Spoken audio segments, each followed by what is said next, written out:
একদিন সোশ্যাল মিডিয়ায় আমার পরিচয় হয় আর্যব্রত নামের একটি ছেলের সাথে।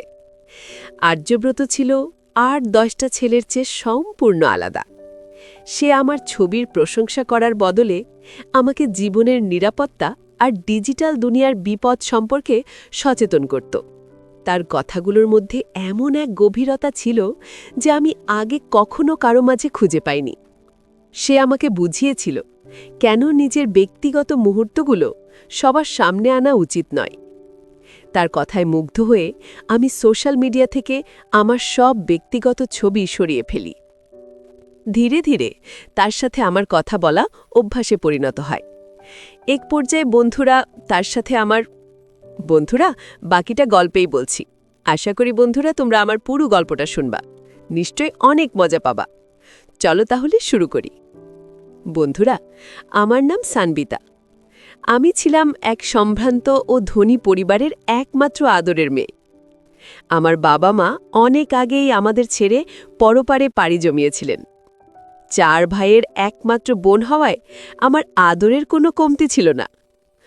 বড় ভাই গ্রামের প্রভাবশালী ব্যক্তি, মেজ ভাই ডাক্তার আর ছোট 2 ভাই বিদেশে পড়াশোনা করত। আমাদের বাড়িতে অর্থের কোনো অভাব ছিল না। অভাব ছিল শুধু আমার মানসিক স্বাধীনতার। ভাইরা আমাকে ভালোবাসতেন ঠিকই, কিন্তু সেই ভালোবাসা ছিল সোনার খাঁচায় বন্দি পাখির মতো। আমার জীবনের প্রতিটি সিদ্ধান্ত তারাই নিতেন। আমি চেয়েছিলাম পড়াশোনা করে নিজের পায়ে দাঁড়াতে, কিন্তু তারা ভাবতেন মেয়েদের তো পড়াশোনার দরকার নেই। যুগের সাথে তাল মিলিয়ে চলতে গিয়ে আমি বড় দাদার কাছে একটি স্মার্টফোন আবদার করি। দাদা আমার কোনো আবদারই ফেরাতেন না, তাই সাথে সাথেই দামি এক ফোন কিনে দেন। সেই ফোনটি হয়ে ওঠে আমার বাইরের পৃথিবীর সাথে যোগাযোগের একমাত্র মাধ্যম। নিজের শখ পূরণের জন্য সোশ্যাল মিডিয়ায় মাঝে মাঝে ছবি আপলোড করতাম। সেখানে অজস্র লাইক আর কমেন্ট আসত, যা আমাকে এক ধরনের মিথ্যা ভালো লাগা দিত। মানুষ আমাকে পছন্দ করছে এটা ভেবে আমি এক কাল্পনিক জগতে বাস করতে শুরু করি। কিন্তু আমি জানতাম না এই ডিজিটাল জগৎ আমার বাস্তব জীবনকে কতটা ওলটপালট করে দেবে।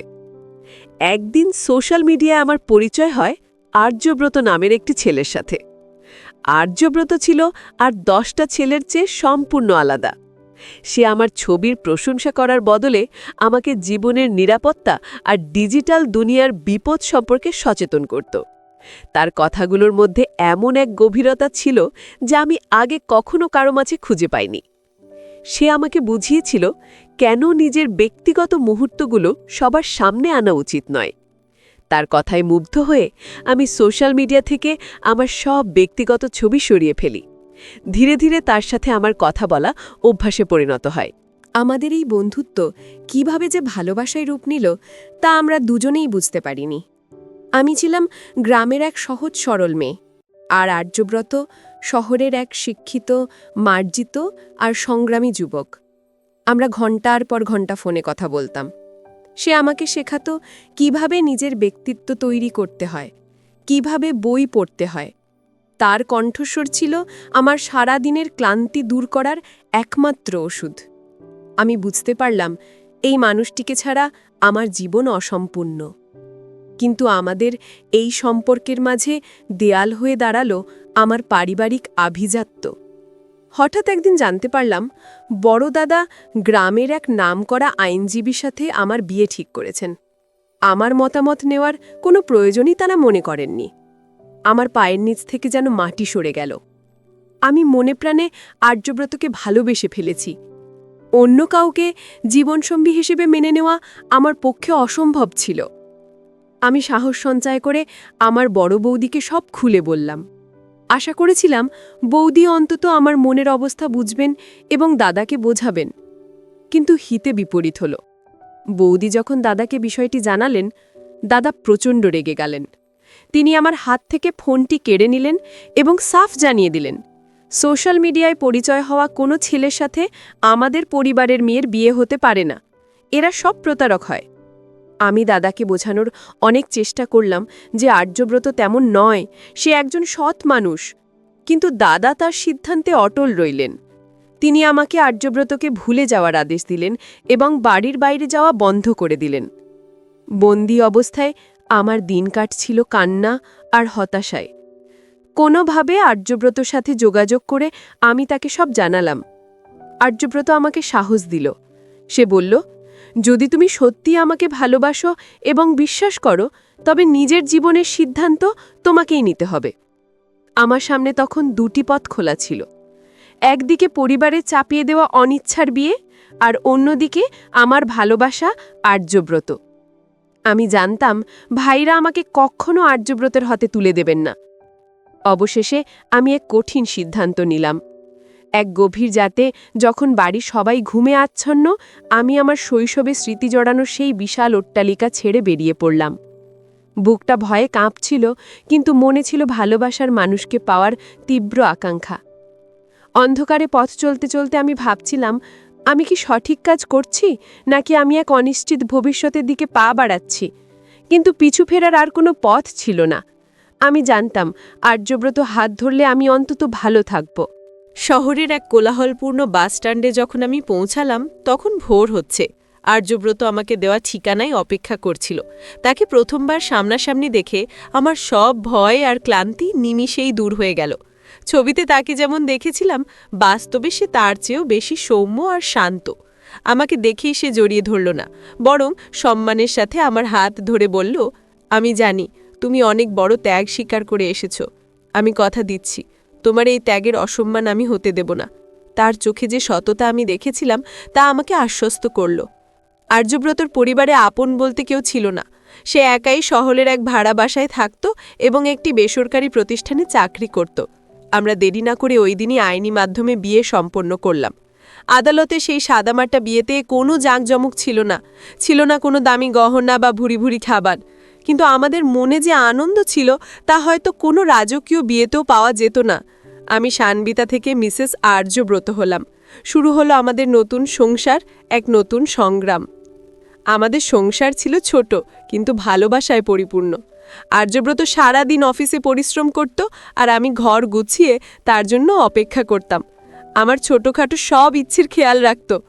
আমার ভাইরা হয়তো আমাকে অনেক বিলাসিতার মধ্যে রেখেছিলেন, কিন্তু আর্যব্রতর মতো মানসিক শান্তি তারা আমাকে দিতে পারেননি। আমি জানতাম আমার ভাইরা হয়তো আমাকে খোঁজার চেষ্টা করছেন, হয়তো পুলিশের কাছে অভিযোগও করেছেন, কিন্তু সেই ভয়ে আমি আমার বর্তমান সুখকে নষ্ট হতে দিইনি। আমি বিশ্বাস করতাম একদিন সব ঠিক হয়ে যাবে। কিন্তু সুখের সময়গুলো বোধহয় খুব দ্রুত ফুরিয়ে যায়। আমাদের বিয়ের মাত্র 2 মাস পার হয়েছে। আমরা ভবিষ্যতের অনেক স্বপ্ন বুনছিলাম। আর্যব্রত বলতো সে আমাকে নিয়ে অনেক দূরে কোথাও ঘুরতে যাবে, যেখানে কেউ আমাদের চিনবে না। আমাদের দিনগুলো স্বপ্নের মতো কাটছিল, কিন্তু নিয়তি আমাদের জন্য এক নিষ্ঠুর পরিহাস সাজিয়ে রেখেছিল, যা আমি কল্পনাও করতে পারিনি। আমার সাজানো বাগান ঝড়ের কবলে পড়ার অপেক্ষায় ছিল। সেদিন ছিল বৃহস্পতিবার। সকালবেলা আর্যব্রত অফিসে যাওয়ার সময় আমাকে বলল, আজ ফিরতে একটু দেরি হতে পারে, তুমি খেয়ে নিও। আমি হেসে তাকে বিদায় জানালাম, কিন্তু কে জানত সেটাই হবে তার সাথে আমার শেষ কথা। বিকেল গড়িয়ে সন্ধ্যা হলো, কিন্তু আর্যব্রতর কোনো ফোন এলো না। আমি কয়েকবার ফোন করার চেষ্টা করলাম, কিন্তু ফোন বন্ধ পাচ্ছিলাম। আমার মনের ভেতর এক অজানা আশঙ্কা দানা বাঁধতে শুরু করলো। ঘড়ির কাঁটা যত এগোচ্ছিল, আমার বুকের ধরফরানি ততই বাড়ছিল। রাত তখন 10টা। হঠাৎ আমার ফোনে একটি কল এলো, অচেনা নম্বর। আমি কাঁপা কাঁপা হাতে ফোনটা রিসিভ করলাম। ওপাশ থেকে একটি যান্ত্রিক কণ্ঠস্বর ভেসে এলো, এনি কি মিস্টার আর্যব্রতর স্ত্রী? আমি কোনো মতে হ্যাঁ বললাম। তারপর যা শুনলাম তার জন্য আমি প্রস্তুত ছিলাম না। পুলিশ জানালো আর্যব্রতর গাড়ি শহরের এক নির্জন রাস্তায় নিয়ন্ত্রণ হারিয়ে নদীতে পড়ে গেছে। অনেক খোঁজাখুঁজির পরেও আর্যব্রতর কোনো অবস্থান পাওয়া যায়নি। পুলিশের ধারণা পরিস্থিতি অত্যন্ত জটিল এবং তারা দ্রুততর তদন্ত চালাচ্ছে। মুহূর্তের মধ্যে আমার পৃথিবী অন্ধকার হয়ে গেল। আমি দৌড়াতে দৌড়াতে আমি হাসপাতালের দিকে চলে গেলাম, কিন্তু সেখানে কোনো নিশ্চিত তথ্য ছিল না। পুলিশ জানালো নদীর স্রোত খুব বেশি থাকায় তারা ততক্ষণে কোনো সুস্পষ্ট ফল পাননি। আমাকে তার মানিব্যাগ ও আইডি কার্ড দেখানো হলো। সেই রাতে আমি বুঝলাম জীবিত মানুষকেই হারিয়ে ফেলার বেদনা কতটা গভীর হতে পারে। আমি অচৈতন্য হয়ে পড়লাম। যখন আমার জ্ঞান ফিরল, তখন আমি হাসপাতালের বিছানায়। ডাক্তাররা জানালেন অতিরিক্ত মানসিক আঘাতে আমি অসুস্থ হয়ে পড়েছি, কিন্তু আমার শরীরের অসুস্থতা আমার মনের যন্ত্রণার কাছে কিছুই ছিল না। যে মানুষটির হাত ধরে আমি সব ছেড়ে এসেছিলাম, সে আমাকে এভাবে মাঝপথে একা রেখে গেলে আমি তার কথা ভেবে ভেঙে পড়ি। এই শহরে আমি সম্পূর্ণ একা, আমার না আছে কোনো আত্মীয়, না আছে কোনো থাকার জায়গা। আর্যব্রতর অনুপস্থিতিতে ভবিষ্যৎ অনিশ্চিত হয়ে উঠল এবং আমি ভাবতে লাগলাম কিভাবে স্বস্তি ও সমাধান খুঁজে পাওয়া যায়, কিভাবে ধীরে ধীরে জীবন আবার সাজাতে হবে। সেটাই তখন আমার একমাত্র লক্ষ্য ছিল। আর্যব্রতর নিখোঁজ হওয়ার খবরটিকে মৃত্যু হিসেবে মেনে নেওয়া ছাড়া আমার আর কোনো উপায় ছিল না। পুলিশ কিছুদিন তদন্ত চালিয়ে কেসটি ক্লোজ করে দিল। আমি হয়ে গেলাম এক ভীষণ একাকী মানুষ। শহরের এই ফ্ল্যাটটিতে প্রতিটি কোণায় আর্যব্রতর স্মৃতি, কিন্তু বাড়িওয়ালা বেশি দিন সেই স্মৃতি আঁকড়ে থাকার সুযোগ দিলেন না। তিনি জানালেন একা একজন মেয়ের পক্ষে ভাড়া দেওয়া সম্ভব হবে না, তাই আমাকে বাসা ছাড়তে হবে। আমার হাতে জমানো সামান্য কিছু টাকা ছিল, যা হয়তো কয়েকদিন চলা যাবে, কিন্তু তারপর আমি নিরুপায় হয়ে আমার দাদাদের সাথে যোগাযোগ করার চেষ্টা করলাম। যতই হোক তারা আমার আপনজন। আমি ভেবেছিলাম আমার এই দুর্দিনে তারা হয়তো আমাকে আশ্রয় দেবেন, কিন্তু আমি ভুল ছিলাম। ফোনে মেজো দাদাকে যখন সব জানালাম, তিনি অত্যন্ত কঠোর ভাষায় বললেন, তুই যেদিন ওই ছেলের সাথে চলে গেছিস সেদিনই আমাদের জন্য তুই শেষ। আমরা গ্রামে বলে দিয়েছি তুই অসুস্থ হয়ে মারা গেছিস। এখন তুই ফিরে আসলে আমাদের সম্মান ক্ষুণ্ণ হবে। তোর সাথে আমাদের কোনো সম্পর্ক নেই। এই বলে তিনি ফোন কেটে দিলেন। পরিবারের এই প্রত্যাখ্যান আমাকে আরও ভেঙে দিল। আমি বুঝলাম এই বিশাল পৃথিবীতে আমার জন্য কোনো আশ্রয় নেই। শহরের রাস্তায় রাস্তায় আমি কাজের খোঁজ করতে লাগলাম, কিন্তু আমার তেমন কোনো শিক্ষাগত যোগ্যতা বা অভিজ্ঞতা না থাকায় কেউ আমাকে কাজ দিতে চাইল না। আর্যব্রতর অফিস থেকেও সামান্য কিছু সাহায্য পেয়েছিলাম, কিন্তু তা ফুরিয়ে যেতে সময় লাগল না। আমি এক সস্তা মেসে ওঠানামা শুরু করলাম, কিন্তু ভাড়ার টাকা দিতে না পারায় সেখান থেকেও আমাকে অপমানিত হয়ে বের হতে হলো। দিন দিন আমার অবস্থা আরও খারাপ হতে লাগল। আমার কাছে খাবার কেনার মতো টাকাও ছিল না। পেটের ক্ষুধা যে কতটা ভয়ানক হতে পারে তা আমি গভীরভাবে বুঝতে পারছিলাম। লজ্জা আর আত্মসম্মান আমাকে সাহায্য চাইতে বাধা দিচ্ছিল, কিন্তু পরিস্থিতি আমাকে ভীষণভাবে চাপে ফেলছিল। আমি পার্কে বা স্টেশনের বেঞ্চে রাত কাটাতে শুরু করলাম।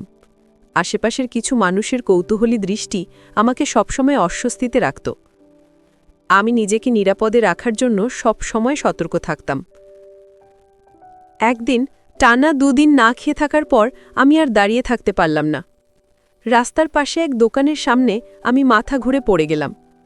আমার মনে হলো এটাই বোধহয় আমার শেষ। মানুষ ভিড় করে দেখছিল, কিন্তু সাহায্য করতে কেউ এগোচ্ছিল না। ঠিক তখনই একটি গাড়ি সেখানে থামল। গাড়ি থেকে নামলেন এক ভদ্রলোক, বয়স 40-এর কোঠায়, চেহারায় অভিজাত্য আর গাম্ভীর্য। তিনি আমাকে মাটি থেকে তুললেন এবং সাহায্য করার চেষ্টা করলেন। আমি তখন প্রায় অচেতন। ভদ্রলোকটি আমাকে পানি খাওয়ালেন এবং কিছু খাবার এনে দিলেন। আমি ধীরে ধীরে সেই খাবার খেলাম।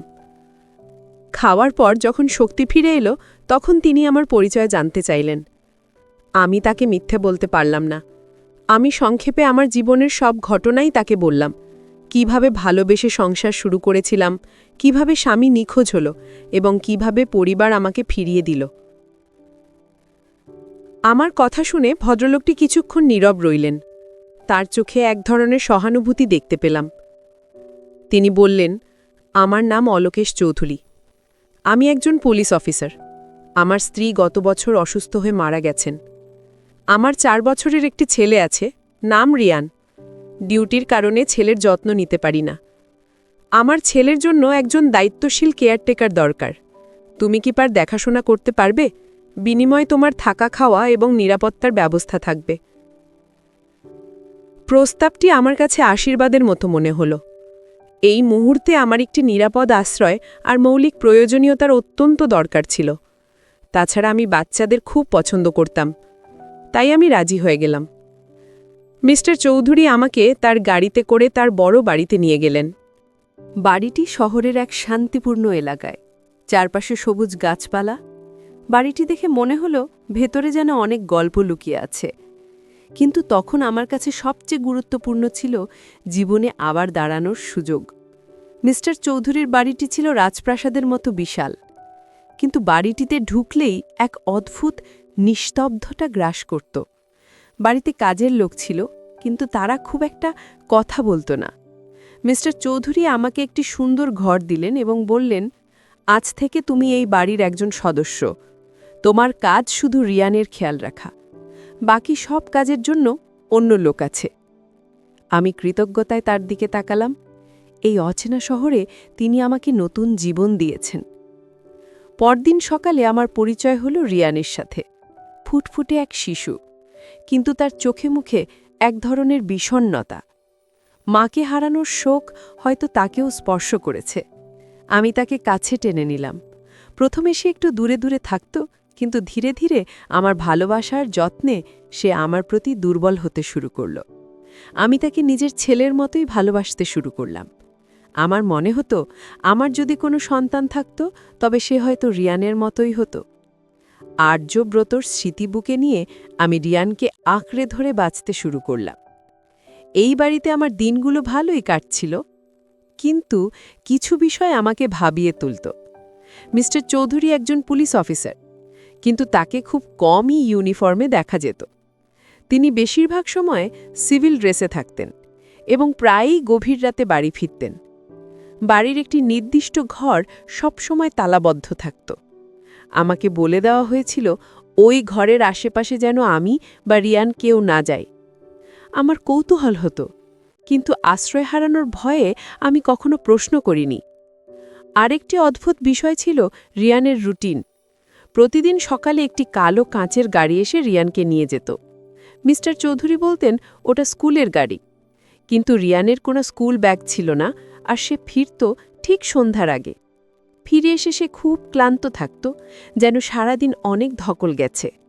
আমি জিজ্ঞেস করলে সে চুপ করে থাকত। একদিন আমি সাহস করে মিস্টার চৌধুরীকে জিজ্ঞেস করলাম, রিয়ান কোন স্কুলে পড়ে? ওর তো কোনো বই খাতা দেখি না। তিনি এড়িয়ে গিয়ে বললেন, ওটা একটা বিশেষ স্কুল, যেখানে মানসিক বিকাশের ক্লাস হয়। তুমি এসব নিয়ে ভেবো না। মালিকের এই গোপনীয়তা আমার মনে সন্দেহের দানা বাঁধতে শুরু করল। কিন্তু আমি নিজেকে বোঝালাম, বড়লোকদের অনেক নিয়ম থাকে যা আমাদের মতো সাধারণ মানুষের বোঝার বাইরে। আমার কাজ শুধু রিয়ানকে ভালো রাখা, বাকি বিষয়ে নাক গলানো আমার উচিত নয়। কিন্তু মানুষের মন তো মানে না। বিশেষ করে যখন রাতের বেলা মিস্টার চৌধুরীর স্টাডি রুম থেকে নিচু স্বরে কারো সাথে তর্কে লিপ্ত হওয়ার শব্দ পেতাম, তখন গা ছমছম করত। একদিন দুপুরে আমি রিয়ানকে খাওয়াচ্ছিলাম। হঠাৎ রিয়ান বলে উঠল, আন্টি জানো, বাবা বলেছে আমার নতুন বাবা আসবে। আমি চমকে উঠলাম। জিজ্ঞেস করলাম, নতুন বাবা মানে? রিয়ান আর কিছু বলল না, শুধু ফ্যাল ফ্যাল করে তাকিয়ে রইল। বাচ্চার মুখে এমন কথা শুনে আমি অবাক হলাম। মিস্টার চৌধুরীকে কারো কাছ থেকে সহায়তা বা সাহায্য নেবার কথা বলছেন, নাকি তিনি রিয়ানের ভবিষ্যৎ নিয়ে কাউকে দায়িত্ব দিতে চান? এই বাড়ির প্রতিটি দেয়াল যেন এক একটি রহস্য লুকিয়ে রেখেছে। এভাবে প্রায় 4 মাস কেটে গেল। আমি এখন এই বাড়ির সাথে মানিয়ে নিয়েছি। রিয়ান আমাকে মা বলে না ডাকলেও মায়ের মতোই শ্রদ্ধা করে। একদিন বিকেলে মিস্টার চৌধুরী আমাকে ডেকে একটি মোবাইল ফোন দিলেন। তিনি বললেন, তোমার সাথে যোগাযোগের জন্য এটা রাখা দরকার। মাঝে মাঝে আমি শহরের বাইরে যাই, তখন রিয়ানের খোঁজ নিতে সুবিধা হবে। ফোনটি পেয়ে আমি খুশি হলাম, কারণ এতদিন আমি বাইরের জগৎ থেকে বিচ্ছিন্ন ছিলাম। কিন্তু ফোনটি চালু করার পর থেকেই শুরু হলো নতুন এক উপদ্রব। একটি অচেনা নম্বর থেকে মেসেজ আসা শুরু হলো। প্রথমে ভাবলাম হয়তো রং নম্বর, কিন্তু মেসেজগুলোর বিষয়বস্তু দেখে আমার হাত পা ঠান্ডা হয়ে গেল। মেসেজে লেখা ছিল, স্নেহা তুমি কি ভালো আছো? তোমাকে নিয়ে কিছু বিষয় বোঝা দরকার। আমার ডাকনাম এবং আমার বর্তমান অবস্থার কথা এই অচেনা ব্যক্তি জানল কিভাবে? আমি ভয়ে নম্বরটি ব্লক করে দিলাম, কিন্তু তাতে কোনো লাভ হলো না। নম্বর ব্লক করার পরেও ভিন্ন ভিন্ন নম্বর থেকে মেসেজ আসা বন্ধ হলো না। সেই ব্যক্তি আমার অতীত সম্পর্কে এমন সব কথা লিখত যা আমি আর আর্যব্রত ছাড়া আর কেউ জানত না। যেমন আমাদের প্রথম দেখা হওয়ার তারিখ, আমার প্রিয় ফুলের নাম, এমনকি গ্রামের বাড়িতে আমার ঘরের জানালার রং। আমি ভয়ে কুঁকড়ে যেতাম। কে এই ব্যক্তি? সে কি আমার কোনো ক্ষতি করতে চায়, নাকি সে আমার পরিচিত কেউ? আমি মিস্টার চৌধুরীকে বিষয়টি জানাবো কিনা তা নিয়ে দ্বিধায় পড়ে গেলাম। একদিন মেসেজ এলো, ভয় পেও না সানবিতা, আমি তোমার শত্রু নই, বন্ধু। তোমার যে কোনো বিপদে আমি পাশে আছি। ধীরে ধীরে আমার ভয় কমতে শুরু করল এবং কৌতূহল বাড়ল। আমি রিপ্লাই দিলাম, কে আপনি, কি চান? সে উত্তর দিল, আমি এক একাকী পথিক, যার গন্তব্য হারিয়ে গেছে। আমি শুধু তোমার সাথে কথা বলতে চাই। তার কথা বলার ধরন আমাকে আর্যব্রতর কথা মনে করিয়ে দিত।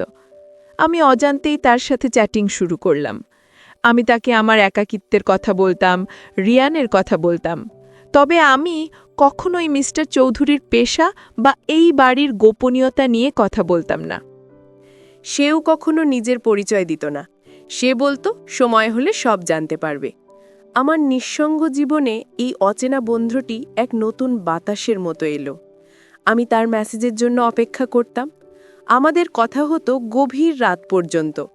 আমার মনে হতো এই ভার্চুয়াল মানুষটি আমাকে যতটা বোঝে আর কেউ বোঝে না। এদিকে বাড়িতে আরেক ঘটনা ঘটল। একদিন সকালে রিয়ানকে গাড়িতে নিতে এলো না। মিস্টার চৌধুরীও বাড়িতে নেই। রিয়ান আমার কাছে এসে বলল, আন্টি, আজ চলো আমরা লুকোচুরি খেলি। আমি রাজি হলাম। খেলতে খেলতে রিয়ান দৌড়ে সেই নিষিদ্ধ তালাবদ্ধ ঘরটির দিকে চলে গেল। আমি তাকে আটকাতে গেলাম, কিন্তু গিয়ে দেখি দরজার তালা খোলা। হয়তো কাজের লোক পরিষ্কার করতে এসে ভুল করে খোলা রেখেছে। কৌতূহল সংবরণ করতে না পেরে আমি দরজার ফাঁক দিয়ে উঁকি দিলাম। ভেতরে যা দেখলাম তাতে আমার রক্ত হিম হয়ে গেল। ঘরটি কোনো সাধারণ ঘর নয়, এটি একটি তদন্ত কক্ষের মতো সাজানো। দেওয়ালে অনেকগুলো ছবি টাঙানো আর টেবিলের উপর ছড়িয়ে ছিটিয়ে আছে অসংখ্য ফাইল। আমি জানি না কেন, কিন্তু আমার মনে হলো ভেতরে ঢুকতেই হবে। আমি পা টিপে টিপে ভেতরে ঢুকলাম। টেবিলের ওপর একটি ফাইলের উপর চোখ পড়তেই আমি স্তব্ধ হয়ে গেলাম। ফাইলের উপর বড় করে লেখা কেস 302 মিসিং। আর ফাইলের সাথে ক্লিপ দিয়ে আটকানো ছবিটি আর কারো নয়, আমার স্বামী আর্যব্রতর। আমি কাঁপতে কাঁপতে ফাইলটি হাতে নিলাম। ভেতরে আমার আর আর্যব্রতর বিয়ের ছবি, আমাদের গ্রামের বাড়ির ছবি, এমনকি আমার ভাইদের ছবিও আছে। মিস্টার চৌধুরীর কাছে আমার স্বামীর ফাইল কেন? তিনি তো বলেছিলেন তিনি আর্যব্রতকে চিনেন না। আমার মাথায় আকাশ ভেঙে পড়ল। তবে কি মিস্টার চৌধুরী আমার স্বামীর নিখোঁজ হওয়ার সাথে জড়িত, নাকি তিনি পুলিশ অফিসার হিসেবে এই কেসটি তদন্ত করছেন? যদি তদন্তই করেন, তবে আমাকে কেন কিছু বলেননি? হাজারো প্রশ্ন আমাকে ঘিরে ধরল। আমি বুঝতে পারলাম আমি এক গভীর রহস্যের জ্বালা আটকা পড়েছি। আমি দ্রুত ফাইলটি যথাস্থানে রেখে ঘর থেকে বেরিয়ে এলাম, যাতে কেউ বুঝতে না পারে। সেদিন রাতে আমি কিছুতেই ঘুমাতে পারলাম না। বারবার মনে হচ্ছিল আমি ভুল জায়গায় এসে পড়েছি। কিন্তু এখন পালিয়ে যাওয়ারও উপায় নেই। যদি কোনো ভুল বোঝাবুঝি থেকে থাকে, তবে নিজেকে বিপদে ফেলতে চাই না। আমি সিদ্ধান্ত নিলাম ওই অচেনা বন্ধুটিকে সব জানাবো। রাতে তাকে মেসেজ করলাম, আমি বড় অনিশ্চয়তায় আছি।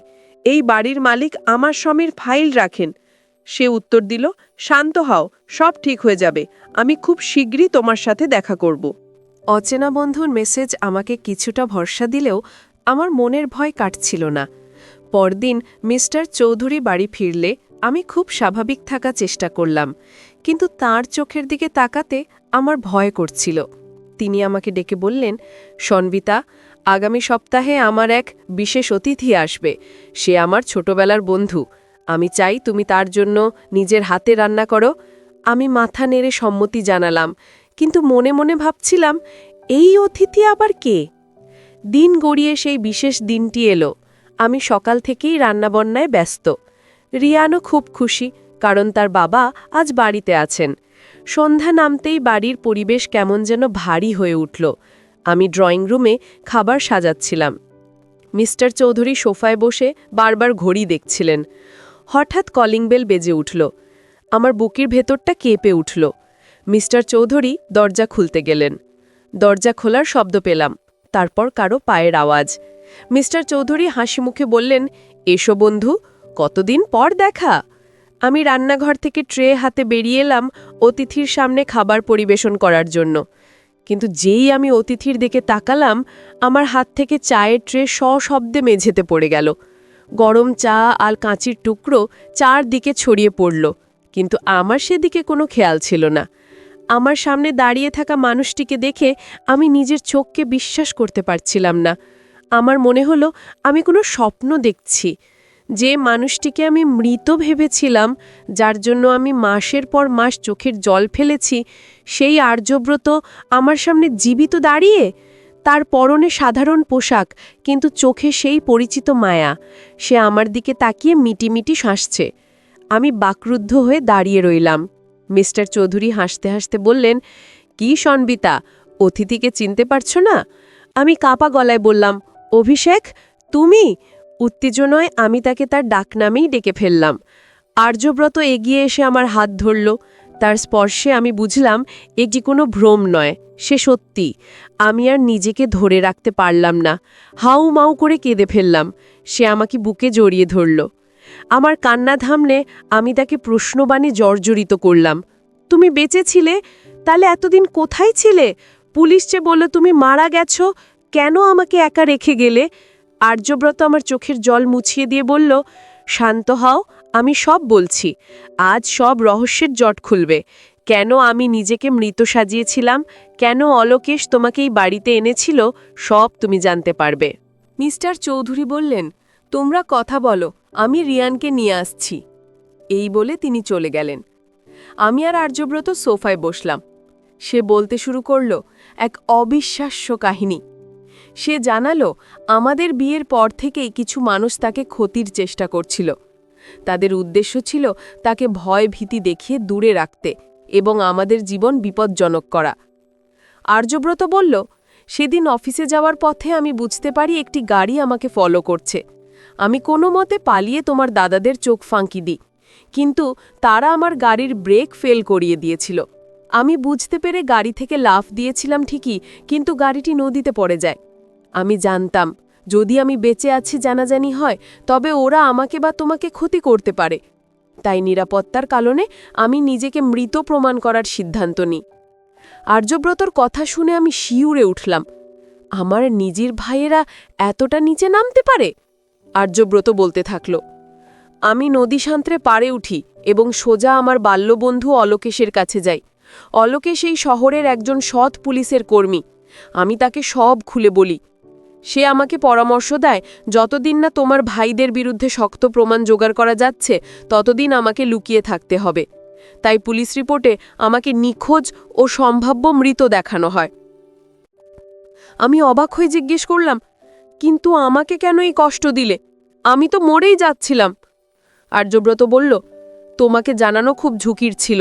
তোমার ওপর ওরা নজর রাখছিল। যদি তুমি জানতে আমি বেঁচে আছি, তবে তোমার আচরণে ওরা সন্দেহ করত। তোমাকে নিরাপদে রাখতেই এই পরিকল্পনা নেওয়া হয়েছিল। অলোকেশই তোমাকে রাস্তা থেকে উদ্ধার করে এই বাড়িতে এনেছিলেন, যাতে তুমি চোখের সামনে থাকো এবং নিরাপদে থাকতে পারো।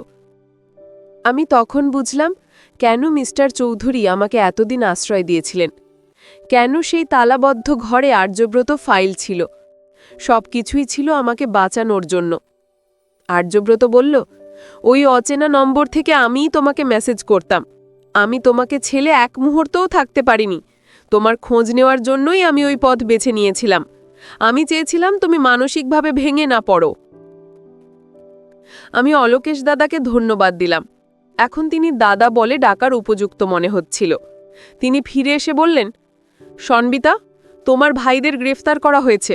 আর্যব্রতর ওপর আক্রমণের সিসিটিভি ফুটেজ এবং তাদের ফোনালাপের রেকর্ড আমরা প্রমাণ হিসাবে সংগ্রহ করে আদালতে পেশ করেছি। এখন তারা আইনি প্রক্রিয়ার মধ্যে রয়েছে। তোমাদের আর কোনো ভয় নেই। এই কথা শুনে আমার মনে হলো দীর্ঘ এক অমাবস্যার রাত শেষে অবশেষে ভোরের আলো ফুটল। আমি আর্যব্রতকে ফিরে পেয়েছি, আমার সম্মান ফিরে পেয়েছি, এবং সবচেয়ে বড় কথা, আমি এক নতুন পরিবার পেয়েছি। রিয়ান দৌড়ে এসে আর্যব্রতর কোলে উঠল। আর্যব্রত তাকে আদর করে বলল, আমি তোমার নতুন বাবা। রিয়ান খুশিতে হাততালি দিয়ে উঠল। আমরা সিদ্ধান্ত নিলাম আমরা এই শহরেই নতুন করে জীবন শুরু করব। অলোকেশ দানা বললেন, তোমরা চাইলে এই বাড়িতেই থাকতে পারো। রিয়ান তোমাকে মায়ের মতো ভালোবাসে, ও তোমাকে ছাড়া থাকতে পারবে না। আমি আর্যব্রতর দিকে তাকালাম, সে সম্মতি জানালো। আমরা সবাই মিলে এক নতুন সুখী পরিবারের স্বপ্ন দেখতে শুরু করলাম। সেই রাতে আমরা অনেক গল্প করলাম। আর্যব্রত জানালো সে এই কয়েক মাস অলোকেশে নিরাপদ স্থানে ছিল এবং সেখান থেকেই তদন্তে সহায়তা করেছে। রিয়ানের যেসব সকালগুলো তিনি বাইরে রাখতেন তা সব ছিলেন নিরাপত্তার জন্য নেওয়া ব্যবস্থা, কেউ তাকে চিহ্নিত করতে না পারে সেজন্য। সব রহস্যের জট খুলে গেল। আমাদের জীবন আবার ধীরে ধীরে স্বাভাবিক ছন্দে ফিরতে শুরু করল। কয়েক বছর কেটে গেছে। আজ আমাদের জীবন শান্ত ও সুন্দর। আর্যব্রত একটি ভালো কোম্পানিতে বড় পদে চাকরি করছে। আমিও পড়াশোনা শেষ করে একটি স্কুলের শিক্ষকতা করছি। রিয়ান এখন অনেক বড় হয়েছে। সে আমাদের দুজনকেই বাবা মা বলে ডাকে। অলোকেশ দাদা আবার বিয়ে করেছেন, তার নতুন স্ত্রীও খুব ভালো মানুষ। আমরা সবাই মিলে এক বড় পরিবারের মতো থাকি। আমার ভাইদের বিরুদ্ধে আইনগত ব্যবস্থা নেওয়া হয়েছে এবং তারা এখন আইনি প্রক্রিয়ার মধ্যে রয়েছে। আমি তাদের ক্ষমা করতে পারিনি, কিন্তু ঘৃণা পুষে রাখিনি, কারণ তাদের কুকর্মের কারণে আমি জীবনের আসল মানে বুঝতে পেরেছি। আমি চিনেছি কে আপন আর কে পর। আজ আমি একজন স্বাবলম্বী নারী। আমার সেই ভীরুতা আর নেই। আমি শিখেছি জীবন মানেই সংগ্রাম, আর সেই সংগ্রামে সততা আর ভালোবাসা থাকলে জয় নিশ্চিত। বন্ধুগণ, আমার এই গল্প থেকে আপনারা হয়তো অনেক কিছু ভাবছেন। জীবন সত্যিই নাটকীয় হতে পারে। বিপদ যখন আসে তখন নানা রূপে আসে, কিন্তু ধৈর্য আর বিশ্বাস থাকলে অন্ধকার কেটে আলো আসবেই। সোশ্যাল মিডিয়ার সেই পরিচয় থেকে আজকের এই সুখী সংসার সবই যেন এক বাস্তব পরিবর্তন। আপনাদের শুধু একটি কথাই বলবো, সম্পর্কের ভিত্তি হলো বিশ্বাস। আর্যব্রত আমাকে বিশ্বাস করেছিল, তাই সে আমার জন্য এত বড় ঝুঁকি নিয়েছিল। আর আমি তাকে বিশ্বাস করেছিলাম বলেই তার অপেক্ষায় ছিলাম। আমাদের ভালোবাসার জয় হয়েছে। আমরা ভালো আছি, খুব ভালো আছি। বন্ধুরা, জীবনের কঠিন সময় ধৈর্য হারাতে নেই। সত্য এবং ভালোবাসা যদি খাঁটি হয়, তবে তা যে কোনো বাধা অতিক্রম করে ফিরে আসবে। আর মনে রাখবেন, সম্পর্ক গড়ার ক্ষেত্রে সোশ্যাল মিডিয়ার প্রদর্শনী নয়, মানুষের গুণ বিচার এবং সততা গুরুত্বপূর্ণ।